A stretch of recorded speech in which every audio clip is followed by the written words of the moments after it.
Hi, 30 in Spain here, with some stories and surprises, as you know. Now, something struck me the other day while driving around. Within easy distance of here, we have at least a dozen Chinese bazaars, and that gets people asking two questions. How do they all survive? And is there something bigger going on behind the scenes? So let's talk about what's really happening, because the truth is far more practical and far less mysterious than people think. First things first, these are not one big chain, they're mostly independent family-run businesses operating under Spanish law. They pay rent, they pay tax, and they follow the same rules as everyone else. There's a popular notion that Spain must have some kind of deal with China, borrowing money in exchange for letting these shops open. But that's not true. There's no agreement, there's no side deal, there's no hidden arrangement. Often you hear the phrase low-cost setup, and people think that means cheap to open. Well, it isn't. To stock even a small or a medium-sized bazaar, you're easily talking at least 20 to 30,000 euros. Hundreds of product lines, even if each item is cheap. So it isn't pocket money, it's real capital.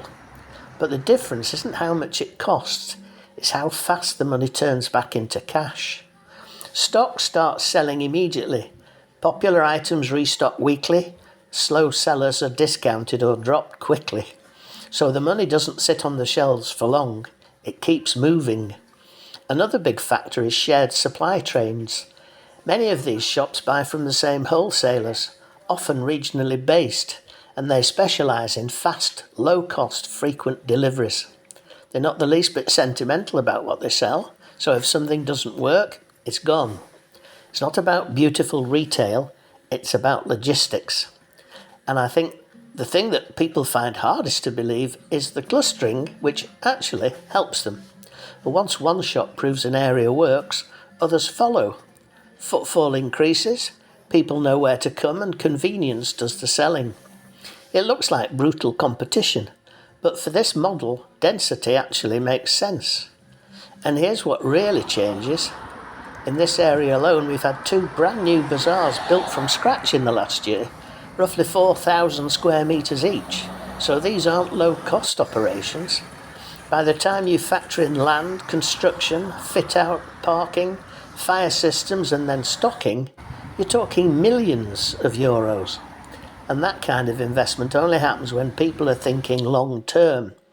These aren't just big shops, they're regional destination stores. Some also act as wholesale hubs and own the land as well as the business.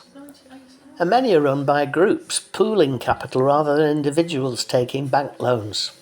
So what started as 4 small family shops have quietly evolved into large-scale retail and property businesses.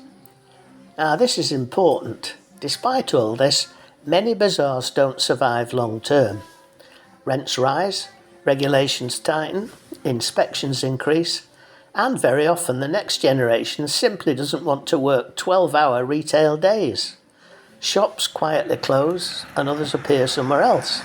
So what we're really seeing here isn't a grand plan or a conspiracy.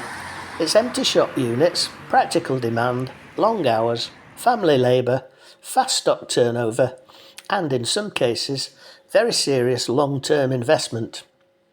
In compact Spanish towns like ours, it all becomes very visible very quickly. So if you've ever looked around and thought, how on earth do all these places survive? Well, the answer is some do and some don't. And the ones that are last are simply very good at running lean. They're adapting fast and they're thinking long term. Now, I enjoy noticing these every details of life here in Spain.